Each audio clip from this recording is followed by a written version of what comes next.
Hi, everybody. Thank you for joining us for our weekly dose of superhero shenanigans in the Freedom City universe. I hope everybody is having a safe and wonderful Monday. Thank you for joining us for this episode of our Netherwar playthrough titled Catalyst. We are continuing the epic battle against Una, Queen of the Netherworld. My name is Alex, and I will be your humble game master for this series. I do have just a couple of announcements to make before we get started tonight. For those of you who don't know, we recently opened our TeePublic store. We're working on a few other designs and are happy to take any suggestions anyone has in the chat. But my own USP t-shirt finally came, which I'm wearing now. So I will show you real quick. It is super comfortable, and I love the way it fits. And I'm really excited that the logo was so big and so huge. I think it'll be really awesome when we have in-person conventions come back around. I also got a pin that I'll show everybody here in chat too. I attached it to the awesome dice bag that Jupe made for me. But it's made out of really high quality plastic, and it's got our awesome logo that Braden designed for us.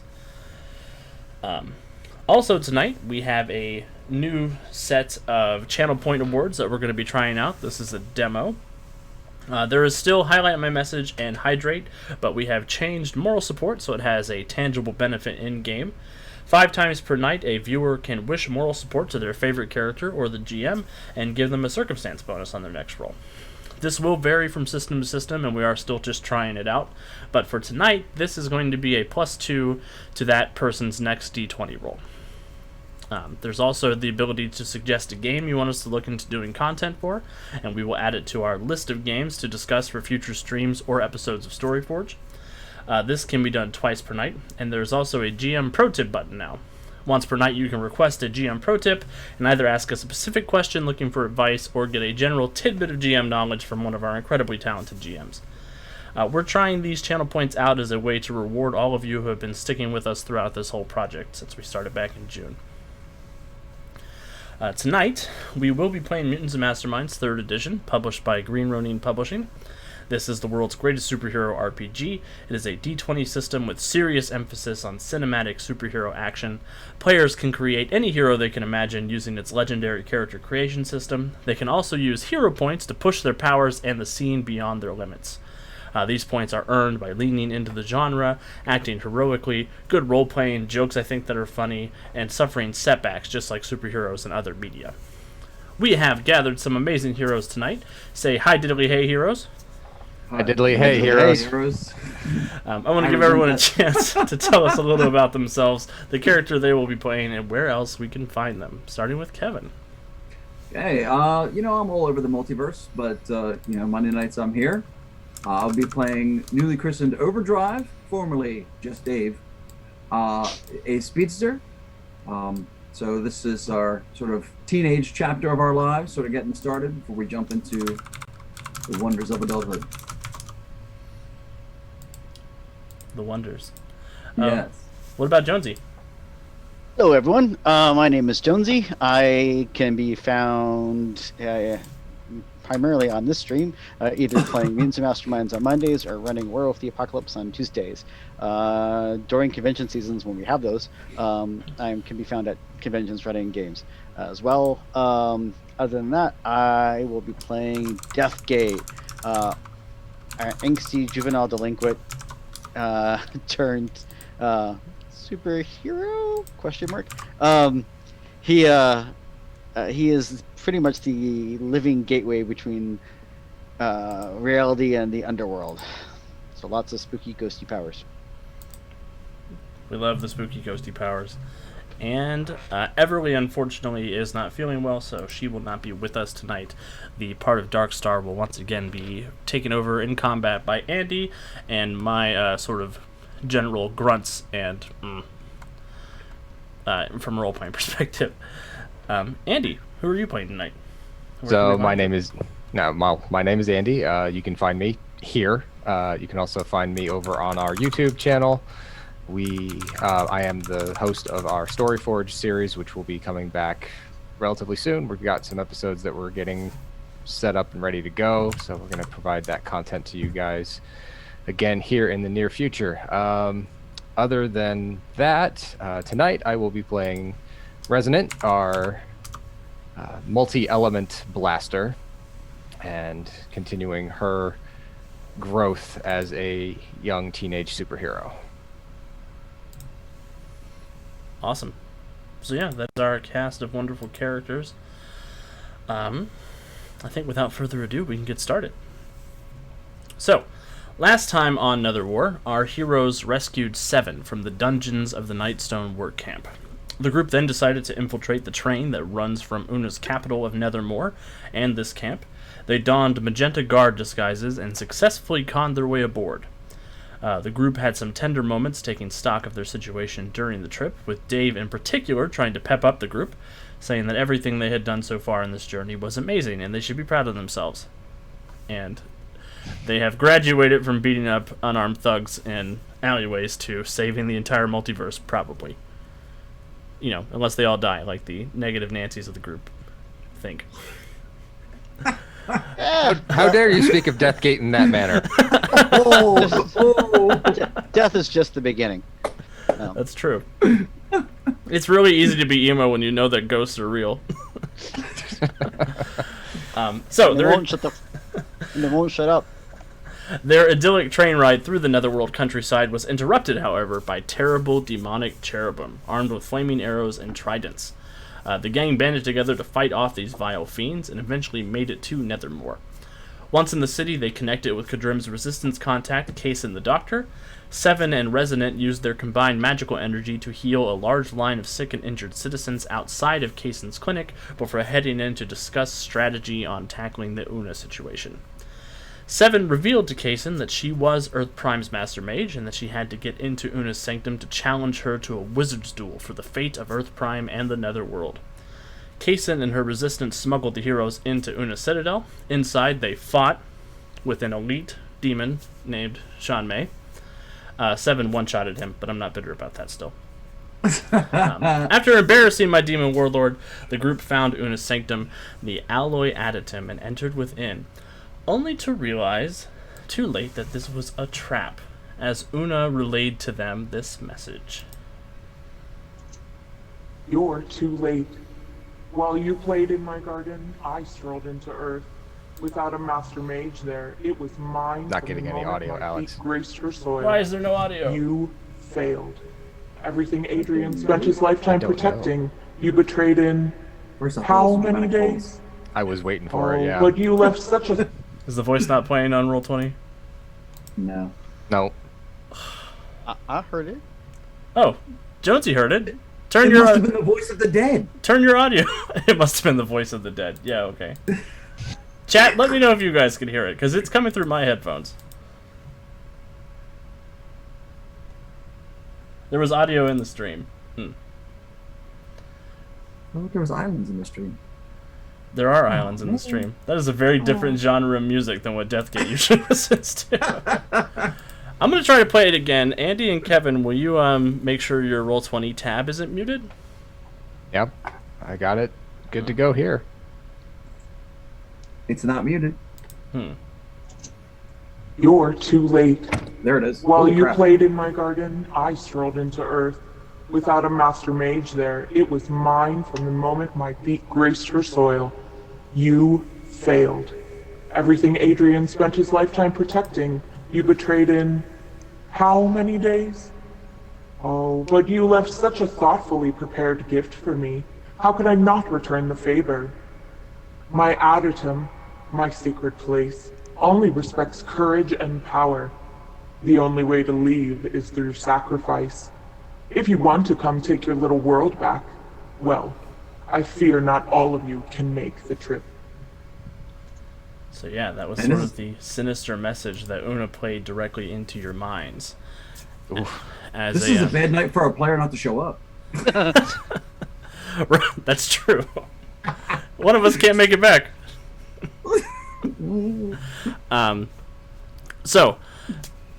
As previously mentioned, the sort of clay statue of Una that you all thought was Una melts away like snow, revealing a simple iron dagger in the center of this big pile of cushions.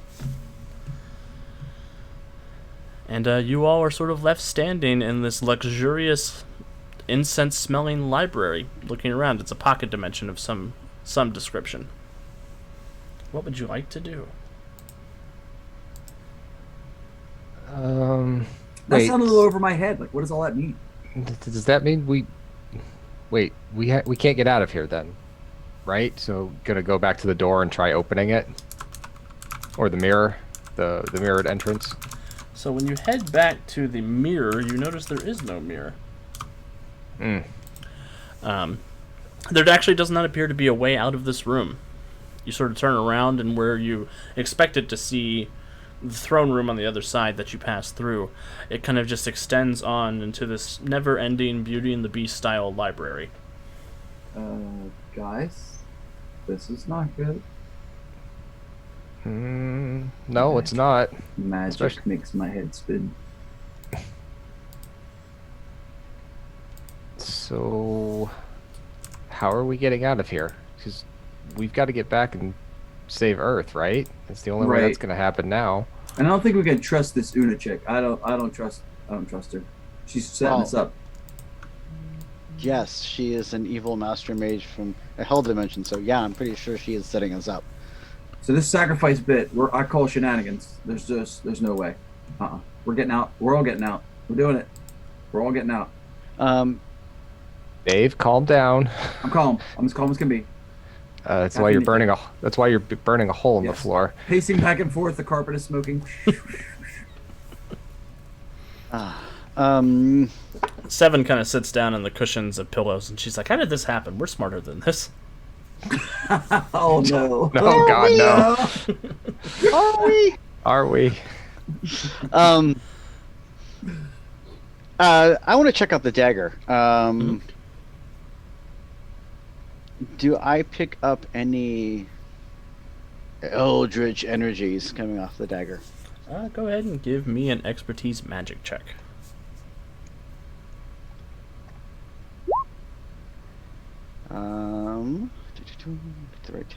That would be a 26. With a 26, you kind of pick up the dagger, and you get this grave sensation that passes over you that this dagger has been used in the death of many beings.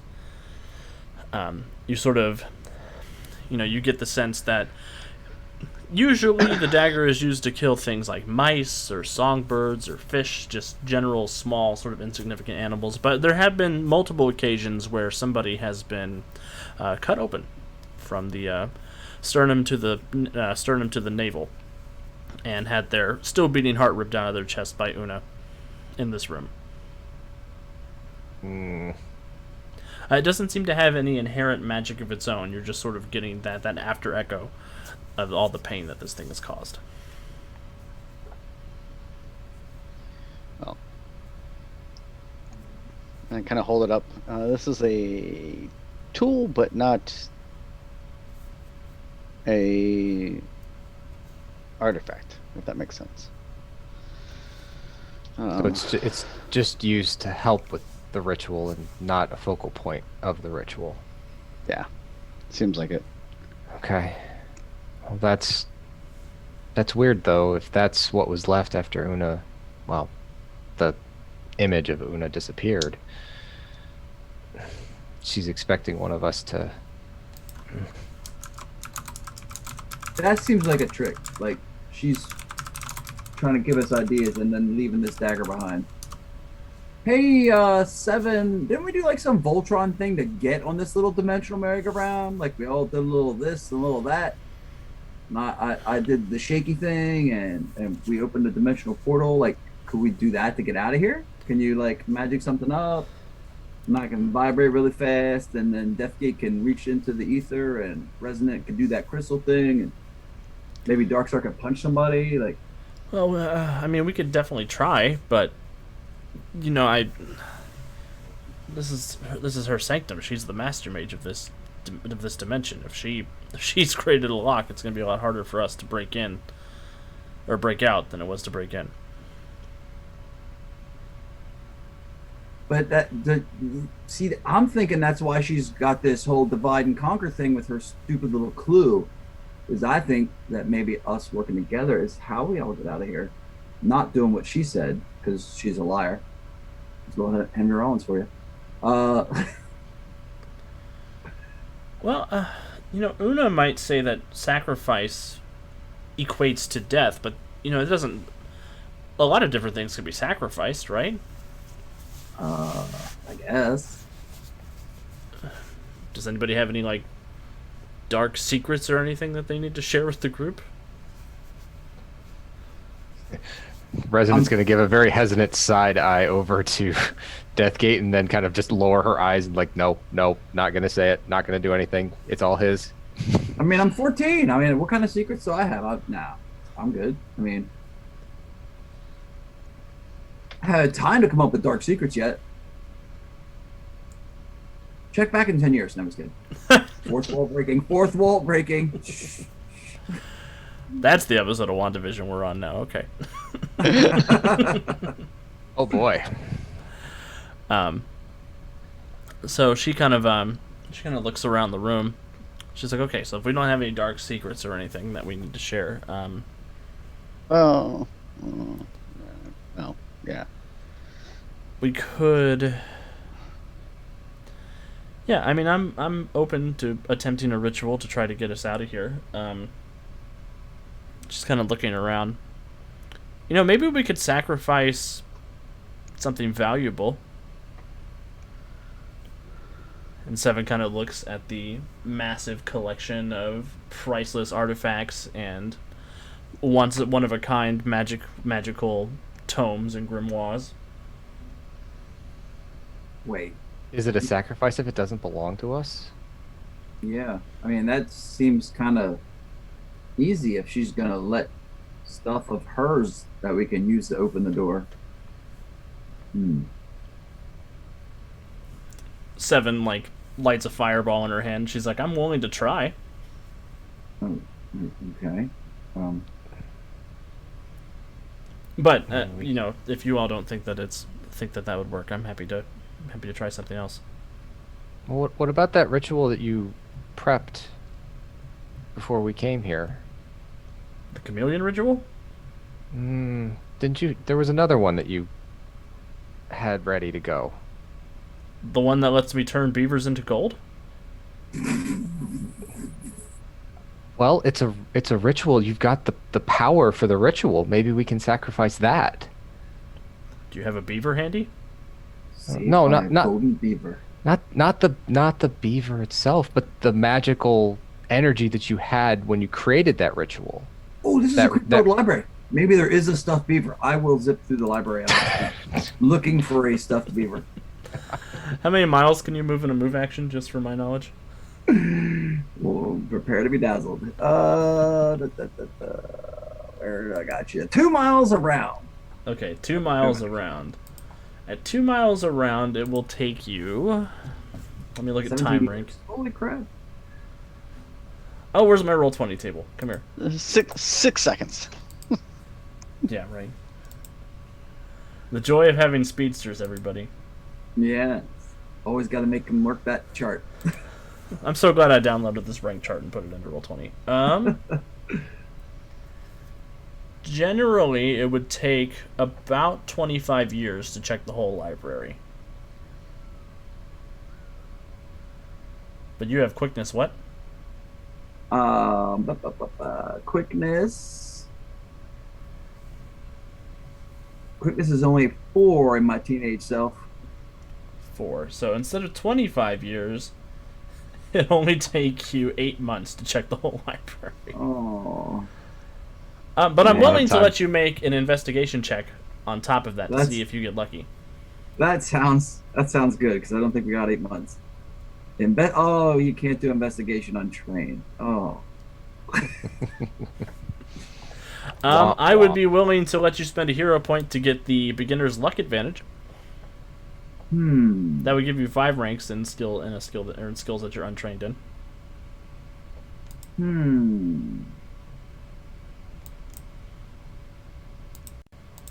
Let me see that chart for myself a second. Well, while Speedy's off doing that thing, do you think the Seven? Do you think the secret thing would work?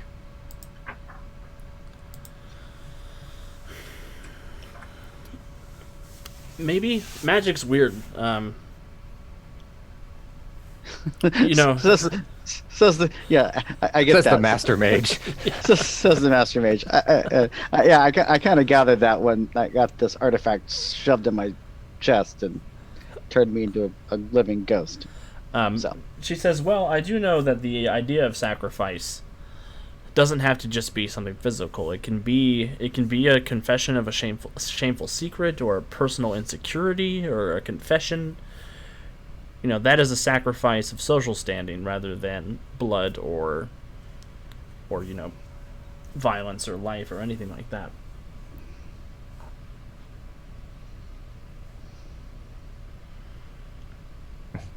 Resident is looking at Deathgate, kind of giving him the doe-eyed look, like don't do it if you don't want to. Would my hero point be better spent stunting my super speed to dump it all into quickness and making that 25-year check take a minute? Yeah. Yeah. I mean, I love cheating with math.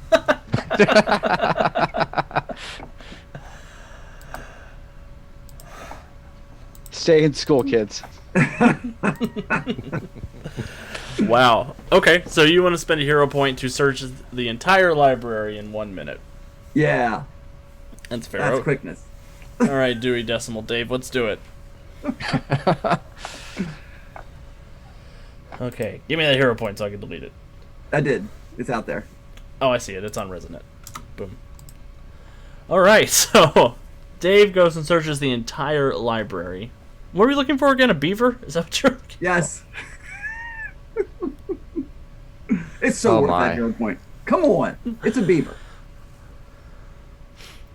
All right, so you search the whole library. And it's this wonderful mystical sanctum that is way deeper than it has any right to be. You're sort of rushing from room to room. You open one door, there's a train that's coming to hit you. You slam the door. You run off to the next room. Yeah. It's very Looney Tunes in here. I like it. And or Rock of Eternity. Or Rock of Eternity, yes. And yeah, you're opening doors into weird dimensions. You're opening doors into other netherworlds that Una is the queen of. And eventually you do find your way into the taxidermy room, which every fancy library has. Yeah. What a lovely room of death. And sure enough, yeah, you do find a bunch of taxidermied animals, including one dead beaver. Yeah. Back to the group. It's been a minute. When Dave comes back, we all look at him like, what took so long? It's a big library. It is ridiculously large in here. Like, I don't know who does this place, but they don't get paid enough. It's bigger on the inside than it is on the outside, huh? I guess. Have we seen this from the outside? Well, it was a mirror. That's a good point. That's a good point.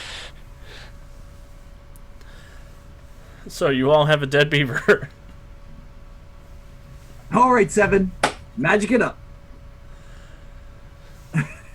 She looks down and she says, "I can't believe I prepared a ritual for this, but okay." And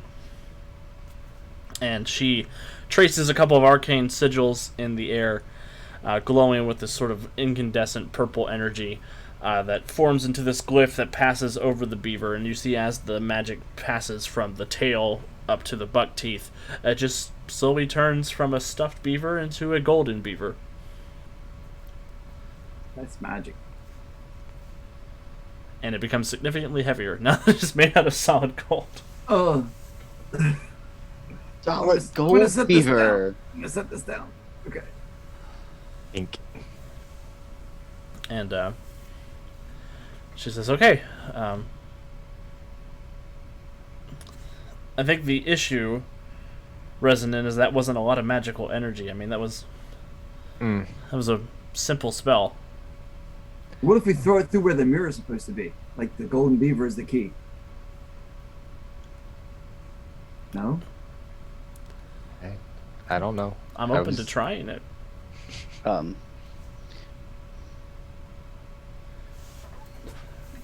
She says, "Here, let me sit down. I'll start designing the ritual to get us out of here, and we can try that again."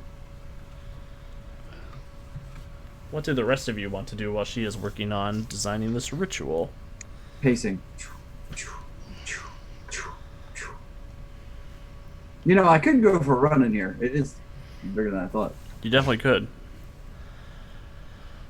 She's gonna make an expertise magic check. It's gonna take about 8 hours for the ritual. Do we have that kind of time? I mean, how does this underworld time clock thing work? Like, is Una running wild while we're down here? Yes. Yes. Is she going to tell us it's going to take us that long? Yeah, she will say that it's gonna take her about 8 hours to finish designing this ritual. And if we had something to sacrifice, how long would it take to come out to get us out? She kind of starts. She's sitting on the cushion. She's drawing runes at this point. She says, "Well, if everybody in the group had something to sacrifice like that, it might be instantaneous. It depends on whatever Una has, and whatever Una's powers are, whatever her stipulations are." So we have to guess what she put to lock the place down? We don't have to guess. She said courage and sacrifice. So those are the keys, right? Yeah, it respects courage and power, she says. Yeah. So we could potentially pour a lot of power into something, and kind of looking over at Darkstar when I say that, knowing that she's a powerhouse. Darkstar kind of crosses her arms. This whole time she's had just a sort of surly expression on her face, looking around, trying to think of how to contribute to getting the group out. I mean, can we sacrifice courage and power? We have to have the courage to either face something we don't want to, or maybe have the power to push beyond a limit. I don't know. Why? See, that's what I was telling you guys on the train. Like, we've been doing that. Like, we're already doing that. Seven's like, wait a minute, I have an idea. All of us can channel energy into the beaver, and then we can throw it at the mirror. Yeah. Not the dagger? I mean, we could use the dagger too, but the beaver's handy. Well, I'm telling you that. Only reason I mentioned the dagger is because I know that's what Una would use to charge. She would use that to focus her energy or focus the sacrifice. So I didn't know if that would be easier to do, or if that was could we use that if we poured all of our energy or a portion of our energy into it? Could we use the dagger to rip open a tear in this dimensional plane and step out? Yeah, I think yeah. That's what we'll do. Get the dagger. Who's got the dagger? I think Deathgate still has it. She says, "Okay, all of us together pour energy into this item, and we'll charge it up, and we can slice our way out of here." Okay. Okay. So we're doing the Super Sentai move where everybody puts their hand over the dagger. well, that won't work. Darkstar is we need to use her solar flare. So that the rest of us can hold the hilt, and she can solar flare the tip or the blade. Yeah, I think everybody except for Dave can probably do a ranged attack I'm into overdrive it. now. Overdrive, sorry. Over Dave. I think Over Dave can. Yeah, we all have ranged, so we can do it Dave. that way. Over Dave is the king of the Republic of Dave. Wait, that's Wednesday's game. Just kidding. Okay. So yeah, Darkstar, she starts charging up her solar flare, which emerges from her eyes in the form of heat vision. Seven will step back and begin channeling Master Mage magic into the dagger. What does everybody else want to do with the blade? I will add I will add lightning. I will channel my topaz and do that. I'm thinking if we try to spread out the elemental energy. So we've got fire from heat vision, probably force from master mage mode. Who's giving it a heart? Maybe I can wield the dagger and do that whole cut a hole in reality thing with super speed when it's time for that. Since I can't channel energy per se, I can lend it some kinetic energy for the actual rip and tear. There you go. Yeah. Rip and tear. Yeah. Comic books are great, everybody. Deathgate, how are you? What are you channeling into it? The necrotic eldritch energy, ethereal energy that I channel from the lands of the dead. Awesome. So, fittingly, there are 5 of you, so 7 will tell everybody to stand in a star, with Dave at the point at the top and holding the dagger while everybody sort of channels their magical energy into this blade. And all these different colors and energy rays are coming in and absorbing into the dagger, and you see magic is passing from the blade down into the hilt and into Overdrive's hand. And that energy. Like what? Sorry, Kevin. Feels like spiders. And you do get it doesn't feel like spiders, but you do feel the energy pass into the pommel and up into like your elbow, as all of this combined magical and supernova energy begins coursing through you. And at one point, the diamond of the dagger shifts from this sort of cold black steel into glowing silver light. What would you like to do, over Dave? Okay, well, once it feels like it's sort of at that tipping point, I want to move sort of to the general position where the mirror was and start spinning, like cutting the dagger in a high-speed circle, like as fast as I can, to sort of, cut a way out of Una's little sanctum. Perfect. And you do... everybody in the room can hear the sound of steel scratching glass after Overdrive gets up to speed. And there's this great sucking of air towards the end of the adytum, where you're all sort of standing, and you could feel the magical energy shift in here. What felt initially like a prison, this sort of malaise that has been following you throughout the entire Netherworld, vibrates and cracks. And you see the mirror shatter at the far end of the room. And the library beyond where the mirror is collapses into nothing, and you can see the throne room on the other side from where you're standing now. Everybody gets a fatigue that does not shake off for the rest of the fight, or the rest of the adventure. Okay.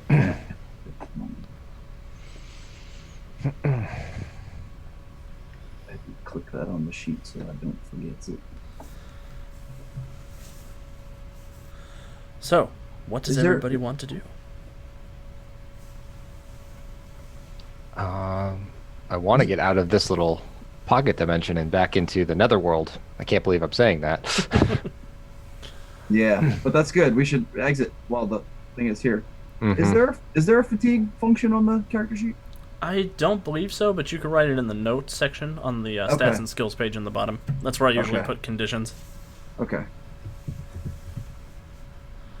Jonesy, you should put a conditions section on the sheet. Let me get on that with all my my great coding skills. Yes, I believe in you. Cool. So, you all find yourself standing back in Una's throne room in Nethermore. And at this point, the Resistance fighters have sort of entered the throne room, following behind you. They've armed themselves with various artifacts and weapons that they were able to loot from the armory, and they're all sort of staring in awe. Kaysen, the doctor, she steps forward. She says, "I don't know what you all just did, but it looked like you shattered a hole in reality. Is everyone okay?" A little tired, but otherwise good. Yeah. We have to get back. Una's already in our home. Well, you've given us a fighting chance at least. Thank you for dealing with Sean May and getting us the weapons we need. How are you going to get back? Well, I guess look at 7. Like now that we're out of that prison thing, like this is the easy part, right? Yeah, 7 says the ritual I created to bring us here has a reverse, so I can just begin casting that, and we'll show back up in that parking garage across from Freedom Hall. Yeah. Assuming it's still there. Let's hope. All the negative waves, Moriarty. Always with the negative waves. Yeah, you can see that sort of the what you usually associate with 7, that sort of, liveliness, seems to be just behind a wall of rage. She's sort of slowly building at this point. Oh boy. And she says, everybody get close. I'm only going to get one shot at this. Okay. Group hug. Yep. Resonant's gonna put a hand over her right hand's gonna go over Overdrive shoulder, and her left hand will go on Death Gates as we kind of get close. And she's gonna basically kind of pat both of them on the back. Everyone, here we go. And 7 waits for everybody to touch, and she slams her hands together, pulls them apart, and there's these purple circles of light that appear over her wrists, and the world goes whooshing away as you all begin transporting from the Netherworld back to Earth Prime. All of you sort of come to a stop in the middle of this parking garage, or what was once a parking garage. Your familiar city looks like it has collided with the Netherworld you just left.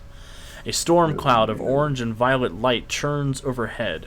The sights seem distorted, stretched, or twisted, sharper than you ever remember seeing them. And there's a low rumble like distant thunder that drowns out the normal sounds of everyday life.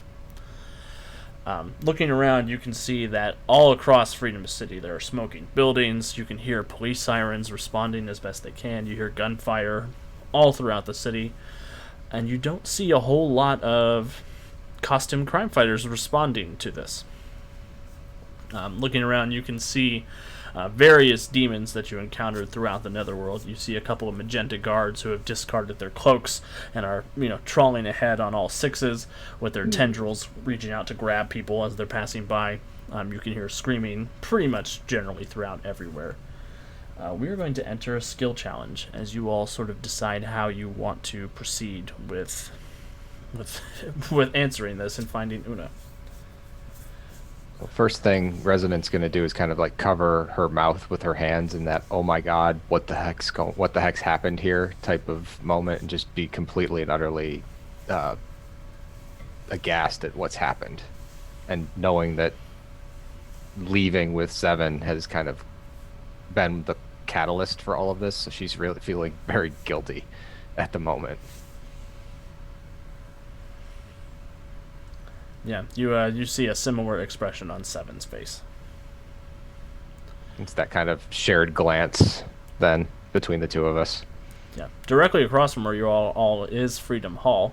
From where you all are is Freedom Hall, and you can see there are many bystanders and civilians trying to break into the headquarters, trying to avoid whatever danger is around.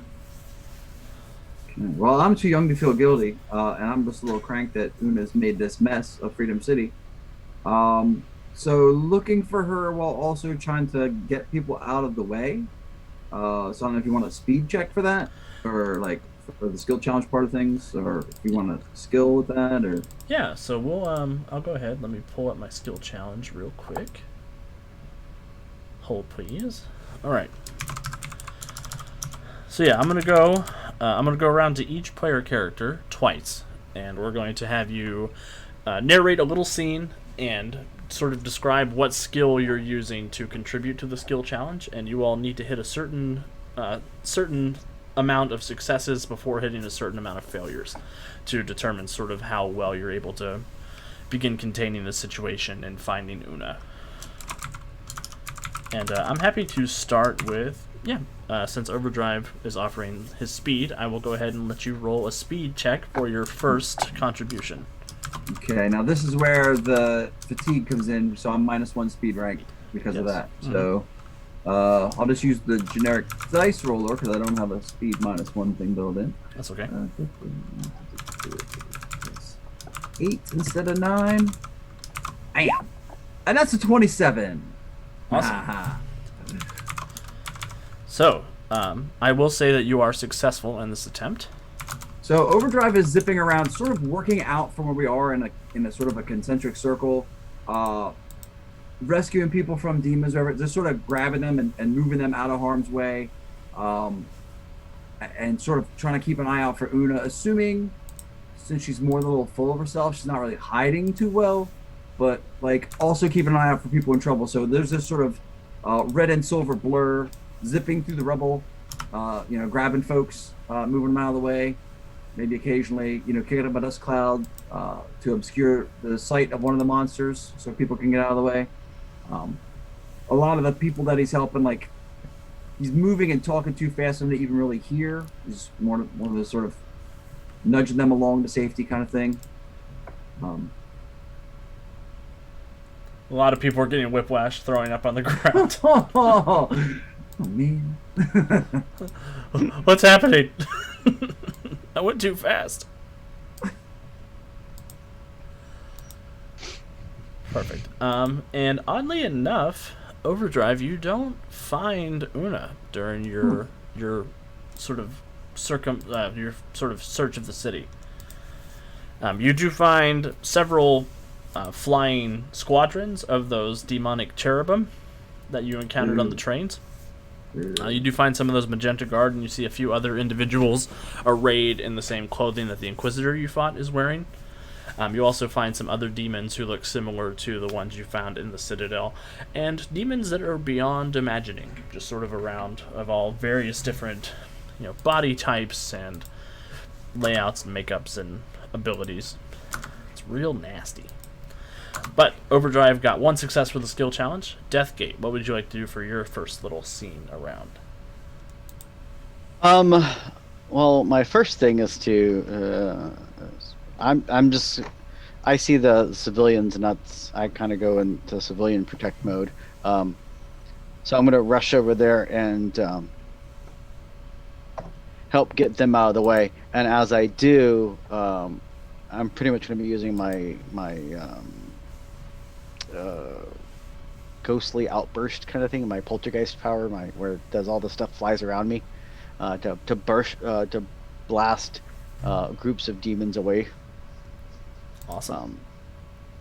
And when I get there, I'm going to get close enough so that my for the first blast, it's going to blast a bunch of the demons away, but it's also going to blast the doors open to Freedom Hall, so that the civilians can rush in and get in and get some barricaded in. I love the sound of it. Go ahead and we'll see how successful you are at that. Go ahead and make a, make a ranged combat check using your powers. Sure.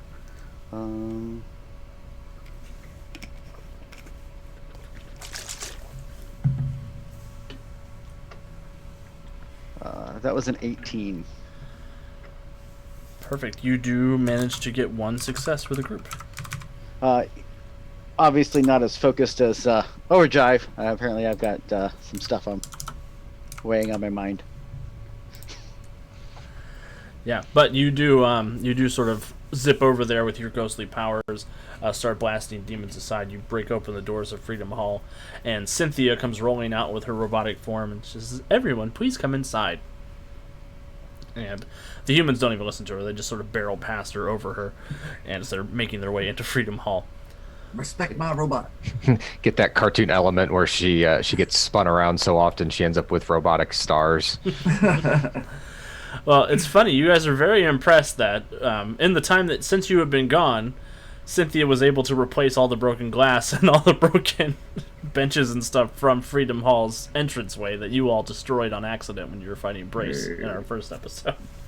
I mean, she is in a tower with a master inventor. He's got to have something. Yeah. And then Deathgate just smashed it all again. So somewhere Cynthia is like, damn it.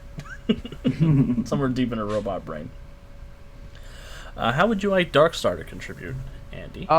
I feel like Darkstar needs to punch something, and by punch something, I mean grab something by its tail and spin it around through a horde of minions, and then toss it into a side street or something along those lines. I'm here for it. We're not gonna have her punch the barriers of reality. I'd rather not at this moment. We already got past that point, so. Let's Superboy Prime it. Let's do it. So I believe, would you like this to be a grab check / unarmed? Yeah, I'm okay with Alex? an unarmed check, unless there's a super strength. Does she have powerlifting? I don't remember. Let me double check real quick. Super strength, enhanced strength 2, limited to lifting. Awesome. So that would be strength +2. So you can make a strength +2 check or an unarmed attack check, whichever one is better. Or you could do one for the first pass and one for the second pass. Strength plus 2 is much better than unarmed, so let's go ahead and do that. It's going to be a 16. 16. I do not know how many hero points that Darkstar may still have. Darkstar should have the same amount of hero points as the rest of you, except Overdrive, which is 3 at this point. Okay. Overdrive has 2 because he I spent have one. 2. Okay. Yes, Yeah, I did Overdrive spend spent one. one. That's right. Then I will go ahead and use one of Darkstar's to do that again because, Oh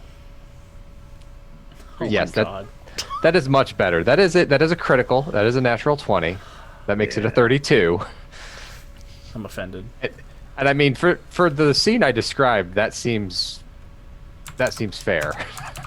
Yeah, and I mean that's 2 successes. So, do you want to elevate the narrative to show the critical success and the additional level of success that's being added to the group's total? Yeah. So she gets over to the biggest lizard-like demon that has some sort of tail or appendage that is this long and gangly, and she just grabs hold of it and begins that Super Mario 64 Bowser spin. Just grabs it and just begins spinning and spinning, and as the demons kind of rush in on her, they're just getting batted aside until she's knocked everything down, and then she just launches this one into the sky, and if this was Team Rocket, they'd be blasting off again. Beautiful. I love that Darkstar's technique was, I'm going to punch the biggest guy in the prison yard. That's how I'm going to contribute. It seems legit. All right, what about Resident? How does Resident want to contribute? Well, Resident was going to help the people get into the building, but that has already been handled by Deathgate. So, I think Resident would like to start directing people into the building, like getting them safe passage. So I'd like to kind of get a higher vantage point and make a perception check to try to figure out through the maze of debris what's the best way for civilians to leave, and then go and lead them down that path to get them to the Freedom City Hall. Awesome. So make the perception roll. That is an 18. 18 is 1 success. So Please describe what happens. So Resonant kind of floats up a little bit slower than she usually flies, which is a significant drop actually for her. Kind of surveys the scene, locates a bunch of civilians that are huddling behind parked cars and stuff like that, and then she'll fly down and basically get them to follow her back to Freedom City, or the hall, as through the safest path she was able to determine. Awesome. Back around to Overdrive for your second round of attempting to improve the situation in Freedom City. Okay, so without being able to locate Una, but seeing that Darkstar's doing that thing, I want to be zipping around, kind of taunting the demons with deception and try to lure them to a central point, so Darkstar could do a floor sweeper, or a sky sweeper, as it were. So I want to use my deception to sort of lure them into chasing me, and I will zip them to a point close to Darkstar so that she can, do that thing. So deception. Yeah, I'm here for it. Alrighty then. That's kind of mediocre. So I'm gonna go ahead and spend a hero. I got a 13. I'm gonna spend a hero point and re-roll that little beast there. This kind of seems important enough that I wanted to fall for it. Oh, and that's a crit. Of course it is. 25 for total. Of course it is. Hey, it's a hero point well spent. What can I say? All right, so that is one more success on the sort of on what's going on. Please go ahead and describe how you are tricking these demons into following you. Okay, so he is, hurling insults, maybe making obscene gestures because 14-year-old boy, that's what he would do. At the magenta guards and the flying, gross Cupid-looking things, making fun of their outfits, and just sort of intentionally stopping long enough to be visible to taunt them, and then sort of not running fast enough to lose them, but sort of luring them towards a central point near Darkstar, and so the demon hordes begin to converge, not realizing, as Admiral Akbar would say, it's a trap. Beautiful. And just for everybody at home, I did finally get art for the for the demon cherubims. Oh, So to give you an idea of how brave Overdrive is, I'm going to show you what he is trying to convince to chasing him. Oh, that's way too big. Get smaller. Why is it so big? because it's a monster. Because it's horrible. I'm just going to have it poke up its little eyes up from the screen here. Here we go. Yeah, these are the horrible, horrible demon monsters that Overdrive is convincing to chase him. Yeah, I love them. nightmares, friggin' nightmares. That hole in the top is for where Overdrive is supposed to go when they catch him. No. Perfect. So, Overdrive, you do add a success. Deathgate, what would you like to do for your second round of assisting the situation? So we're near city center, right? Yes, that is correct. Is there a nearby cemetery? Oh Lord. Oh lord. I will say for a hero point, there is a relatively close by cemetery. Because what I'd like to do is I would like to go to the cemetery, go to a nearby cemetery, and wake the dead and ask them to help me find Una. Basically, I want to, and this is probably like, yeah. You're going on Return of the King on this deal. I'm just like undead network, ghostly network. Yo, where's this demon chick at? Yeah, this ain't natural. Where's it at? It's 2009 in game, so like you're pulling out your your Razer flip phone and calling up the dead boys. I got it. Wow. I don't know if that's even doable, but that was like. Yeah, I love it. I love the idea. I had a Razer in 2009. Sorry. I had a sidekick. I had an NV2. It had a keyboard on the inside that would always die after like 3 months. I think I had an LG chocolate at 2009. What a world. I know. Do I need to? Obviously, I need to spend a hero point. Yeah. Or 4. What do I even want to make you roll for this? Let me look at your character sheet real quick. Yeah, yeah. I don't know. Deathgate's opening the death gate. I got it. A cult maybe, or I don't know. Yeah. Expertise magic? I would say expertise magic or expertise occult. Whichever you want to roll. No, I'll go with magic because it's a little higher than the cult. But yeah. 17. That is one success. So, describe for me what happens as you get the undead 5G all over Freedom City. So I fly over. Since it's downtown, I'm assuming that this is more of a memorial cemetery. Mm-hmm. and so it's got all the white stones and all the nice, and as I land, a couple of the ghosts can see me, but then I kind of just let loose amp up my energy and kind of have 100. it dissipate throughout the area, and go, wake up! The city's in trouble. We need your help. And I'm assuming this is some sort of like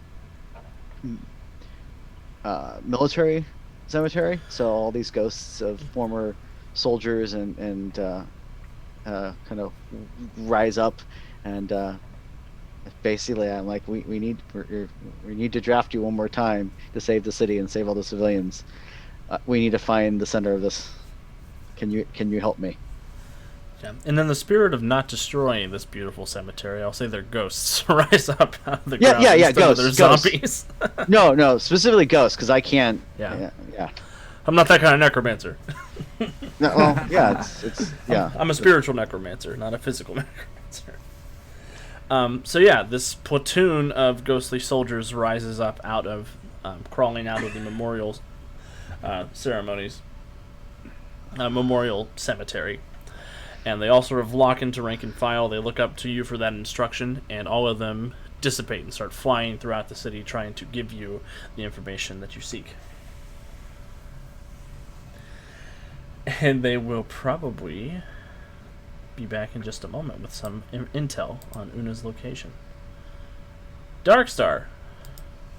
So this time, I think we want to see Darkstar being a little bit more heroic. I think if there's like somebody that's in danger, like a demon is hovering over like a small family that is trapped in their car, I can see maybe Darkstar flying over and whisking them to safety, in terms of versus just an all-out just attacking things. It's like something else kicks in for her, and she just decides that not every problem can be punched. Maybe there's just too many. There's too many for her to hit. Like there's a very large squadron around this car, and the only thing she can do to get them out is to fly in and lift the car out from that section. There's also a very large squadron following Dave, who is bringing them There is. away. It's true. Maybe that's the problem. So I think we'll just go, since we're going to do a lifting thing, I think we're just going to go ahead and do strength +2 again. It's got to be something different the second round. It's got to be something different this time. Okay. Can we instead do a stamina to withstand some blows, as she basically steps in and kind of does a interpose? Yeah, I'm here for it. That sounds good to me. So like they would go in to attack the family, and she just kind of puts herself in harm's way to keep them from being hurt. Awesome. Stamina check is a 17. That is one success. Okay. I don't think you all have failed yet, honestly. So yeah, Darkstar sort of puts herself down in the way of this oncoming swarm of demons that Overdave runs past.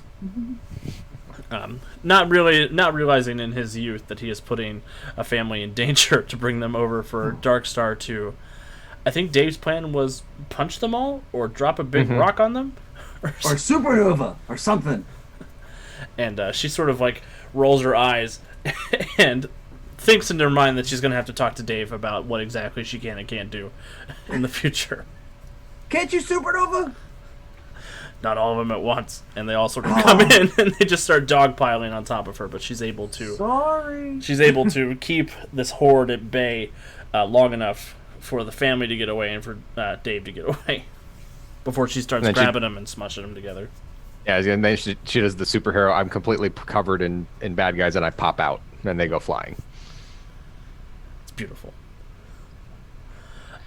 Resonant. Okay. This time, Resonant sees over Dave's. It's just something to say. Horde I love it. that he's bringing this way, and And I think she's going to go ahead and call on her lapis lazuli and just create this encasement of ice to catch as many of them as possible to impede their progress. Awesome. So that would be my burst area affliction. Yeah. I would also like to point out that I went through 24 episodes with Overdrive, and Heroes Incorporated episode 1, and I never thought to call him Overdave. You're too busy calling him Speedy. I was too busy calling him Speedy. So Maggie, officially it's Overdrive, but today it's Overdave. That's why I thought yes was an appropriate answer. It's Overdave. I have the high ground. Yes. Yeah. So the role itself is unless the role actually matters, and there's no bonuses to the power, since it is a burst area effect. Alex, I don't know how you want to work that into your thing. I would add the ranks of the power to a d20 roll is what I would do. Okay, so that would give me a 14, which I don't feel is enough. Resonant's going to pour a little bit more power into it, and spend a hero point to re-roll. That will give me a 20 because I rolled less than a 10 Awesome. on a hero point. 20 is a success, so please describe your glacial crash all throughout Freedom City. Yeah, so Resonant goes ahead and switches to her lapis lazuli, and basically she gets this cold frosty rime that covers her gloves, and she just kind of raises both hands and freezes an entire block of the city as the demons are marching through it. So you've got some demons that are stuck in the ice. Some of them were snared. Some of the ones that are flying are snared with the frost on their wings, and other ones are just kind of suddenly slipping and sliding as they can't get any purchase on the ground. Beautiful. So, with that, you all have succeeded at improving the situation in Freedom City. Your combined efforts as heroes, as Seven has sort of gone into herself. You feel like there's some sort of Master Mage weirdness going on. Maybe she's preparing for the duel, or maybe she's trying to track down Una on her own. As everybody is running around Deathgate, you do get this deep sensation, the call of the grave sort of resonating in your stomach. And the ghostly soldiers are sort of reporting to you psychically. A group of them have found Una. She is actually in the center of Trinity Plaza. The tallest building in Freedom City. She has found herself a nice little... Ordinarily, it would be a nice little plaza in the middle of the three skyscrapers. But right now, it has turned into Una's sort of surveillance of everything that's going on. And they report that she seems to be waiting for something.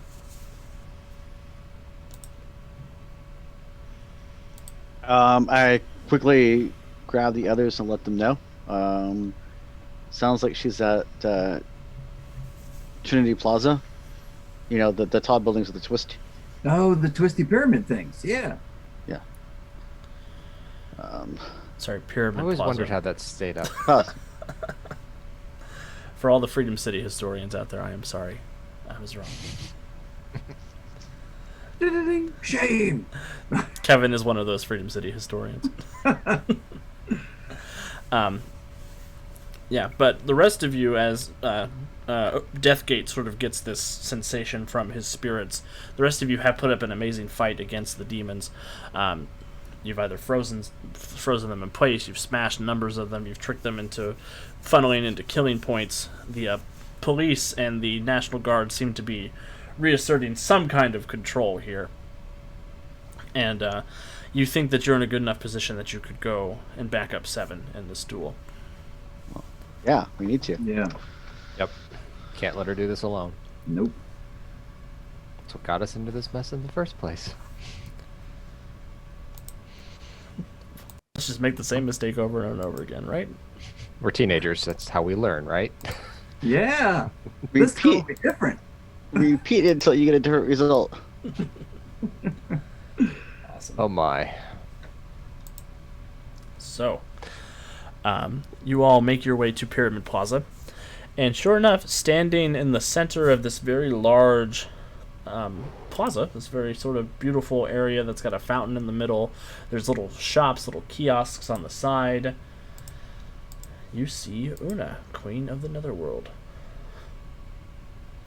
Dun dun dun. Reals. Sorry, I'm getting Una, Queen of the Otherworld. Ah. Killed every one of us. Yep. And I'm going to Always move negative waves, Morio. everybody over to my beautiful hand-done map on Roll20. And Sometimes there's nothing for it. I will show a picture of Una. Una.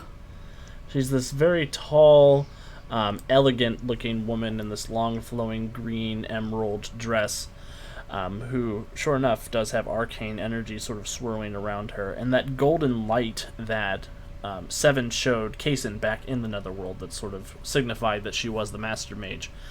That light seems to be emanating from Una as well, but it's tainted by this sort of these sort of streaks of purples and magentas that sort of swirl through that magical energy.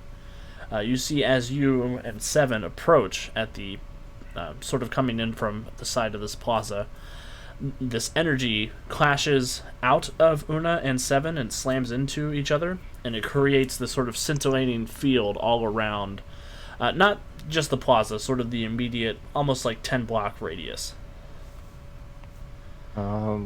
Seven, what's going on? It's time for our Master Mage duel. We're going to fight to the death, and whoever is the winner gets to absorb the magical energy of the other Master Mage. I can banish her from Earth if I defeat her. She can never return while I'm alive. Okay. If she kills me and the rest of us, well, I guess it won't be our problem, but Earth Prime becomes the 1000th world of the Netherworld, and she'll ascend to godhood, basically. Yeah, let's not go with that option. Let's not go with that one. No. Yeah. I don't like that one. I like option one. Let's go with A. So all of you are sort of saying that, and Una looks up. She says, "Oh, you've decided to join me, have you?" And you see she gets this very curious... That's cute. You want to act like we didn't bust out of your prison that we couldn't get out of. And here we are. She does kind of cock an eyebrow when you say that. And you do notice that she has a sort of concerned look on her face. She says, you were here before Adrian. I suppose that means he's late, for starters. I guess I can settle for dueling this child and her friends. And I think that's a good place to take our quick little 5-minute break before we get into the big battle with Una, Queen of the Netherworld. Una, Queen of the Netherworld. Ah. Kick her in the knees. Maggie wants everybody to kick her in the knees. Will oblige. I mean, is she that tall? Is she as tall as the lady in the newest Resident Evil? She's 9 feet tall. I should have just used a picture of that girl, that lady. She is pretty official tall. art. So, we'll be back in just a couple of minutes. Please give us a moment to stretch, get a drink. We do have some wonderful ads in our carousel that talk about the other games that we've got going on. We will be back in just a couple of minutes. Perfect.